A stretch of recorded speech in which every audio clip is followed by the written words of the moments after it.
Os pilares da doutrina espírita são a existência de Deus, a reencarnação ou as várias existências, as variedades de mundos habitados, intercomunicação entre os dois planos da vida e o código de moral do Evangelho do Cristo. Continuando a leitura do livro Aglon e os Espíritos do Mar. Então convido todos vocês a acompanhar comigo a leitura. Transformação íntima. Estático, contemplei o espetáculo. A luta acontecia como se estivessem na superfície. Ora, observou Aglon, vocês já não ouviram dizer na superfície que existe uma luta permanente entre o bem e o mal? Krishna falou disso, e os babilônios já sabiam, e não viram todo esse tempo que vocês envergam um corpo espiritual ou astral, mas exibem?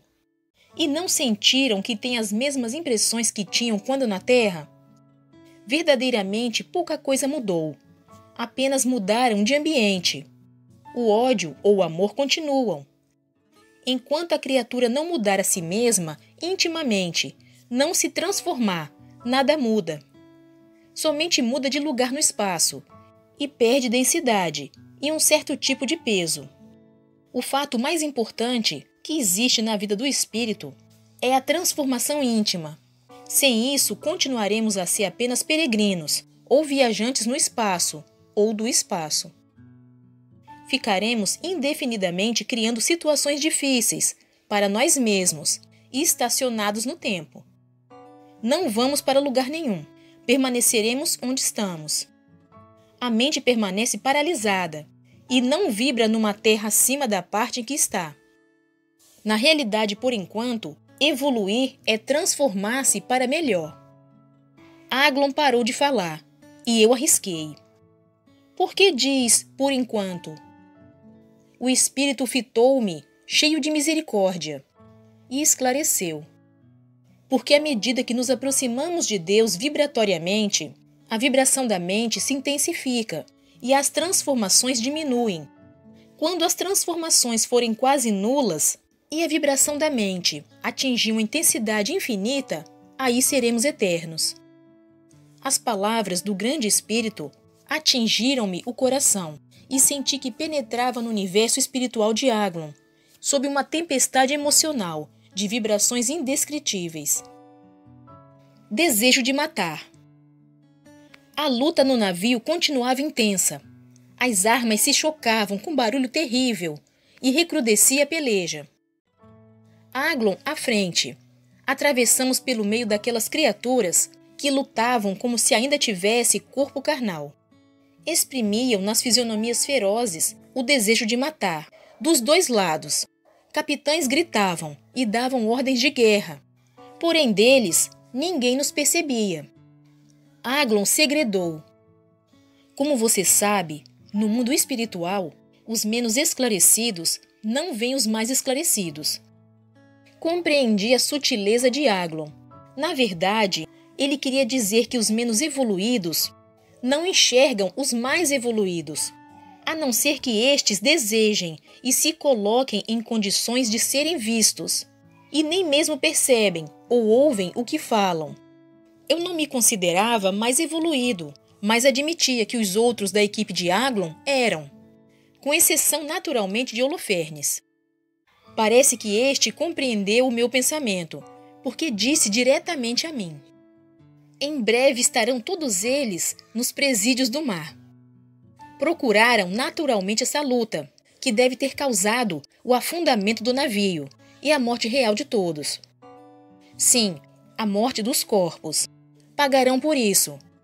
Aglon assentiu com um gesto de cabeça, e eu fiquei pensando. Sonhos. Meditei apenas por um instante, porque logo saímos do local infestado de criaturas que ficaram caídas como se estivessem mortas. Estranho, comentei com Aglon. Está estranhando, meu filho? Ora, na superfície não ocorre o mesmo nos sonhos? O sonho parece aquele que sonha uma realidade, e tudo acontece como se fosse real, embora esteja muitas vezes se passando só na mente do sonhador. Para ele é real, está acontecendo mesmo, até que ele acorde e vê que era apenas um sonho. Compreendi o que o grande espírito queria dizer. Aglon sorriu amável. Mas acrescentei ainda, porque disse muitas vezes, porque há diversos tipos de sonho. Por exemplo, pode o sonho ser produto do que se passou durante o dia ou nos dias anteriores, ou alguma coisa que nos impressionou mais. Pode o sonho ser coisas que o espírito vê ou sente em contato fora do veículo ou corpo, em contato com outros espíritos.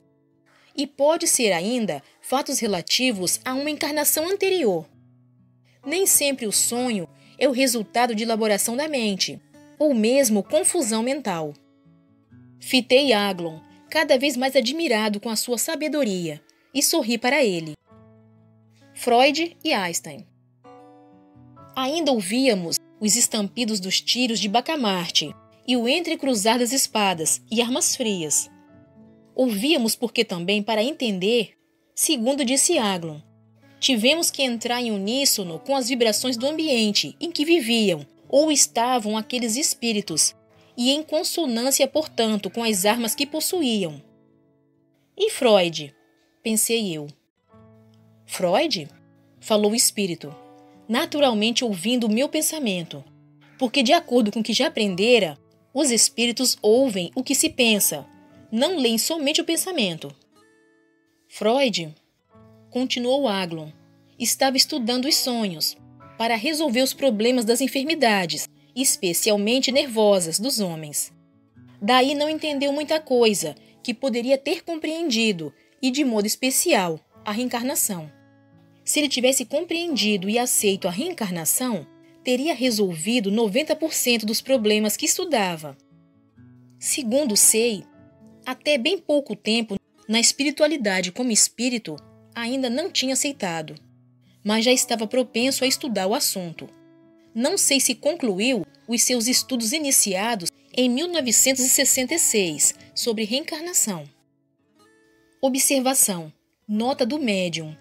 A passagem se refere a estudo que Freud, como espírito, teria iniciado em 1966 como espírito. Sem o Instituto da Reencarnação, não pôde entender a maioria das questões, embora seja uma inteligência respeitável no nosso meio. E Einstein? Interroguei ansioso. Einstein é um gênio no mundo, e Freud também. Apenas Freud ainda não quer saber de Deus. E Einstein ama Deus, por isso é mais gênio que o outro. Nós, todavia, aqui respeitamos os dois, como grandes figuras da humanidade da Terra. Mas não os amamos como santos. São irmãos, para os quais estamos rogando amor a Deus e santidade. Hipnotismo coletivo. A luta continuava intensa. Os piratas caídos aqui e ali pareciam mortos. Estranha coisa aquela. Aglon sorriu. Meu filho, como sempre, você continua incrédulo. Já lhe disse que essas criaturas se hipnotizaram a si mesmas. É uma espécie de choque mental. Os homens da superfície também não ficam fixados numa coisa só? Num motivo só, e aí permanecem por longo tempo? Se forem condicionados, podem até matar, num estado de aparente inconsciência. E os sonâmbulos? Não andam à noite e executam serviços dos quais nada saberão ao acordar? Bem, mas aqui são muitas criaturas. Hipnotismo coletivo? Você, se quiser, pode classificar assim. Seria um hipnotismo coletivo por um conjunto de espíritos que permanecem fixados numa luta antiga, remota, da qual ainda não se libertaram. Eu, ainda assombrado, ouvia Aglon, quando o enorme clamor de vitória estrugiu em todo o navio. Urra! Gritavam os piratas, listrados de azul e branco, enquanto que a outra facção vermelha estava por terra, e o capitão deles acorrentado e prisioneiro. O capitão vencedor, vestido à maneira inglesa da época, dava novas ordens, atirando alguns para ele, mortos ao mar, e prendendo outros, ou recolhendo os feridos. Mas, perguntei, E essa cena terminaria aqui? Não. Costuma se repetir indefinidamente, até que comecem a despertar. Todos? Não. Aos poucos. 1, 2 ou 3, ou mais de cada vez. Aí sucederão as cenas do despertamento, que pode ser por motivos variados.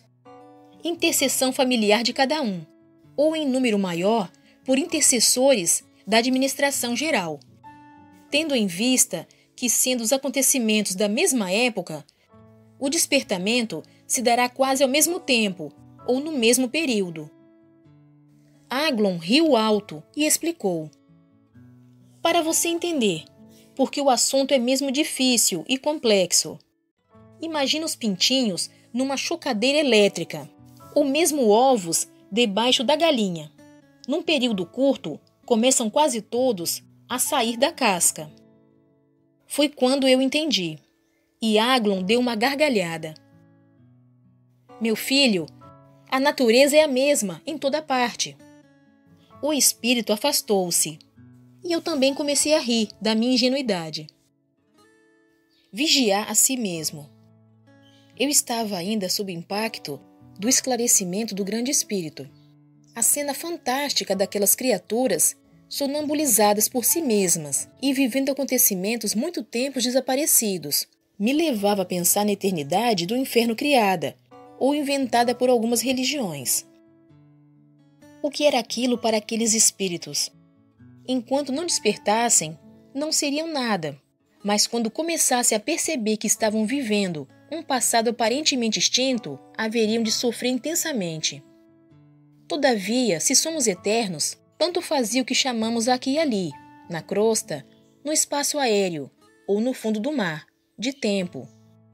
A permanência no não ser também se tornaria indiferente para quem ia viver na inconsciência.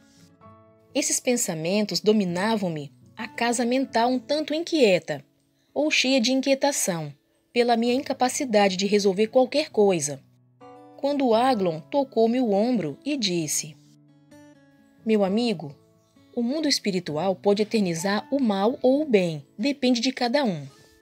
Por vigiar a si mesmo todo dia, permanentemente, é uma necessidade.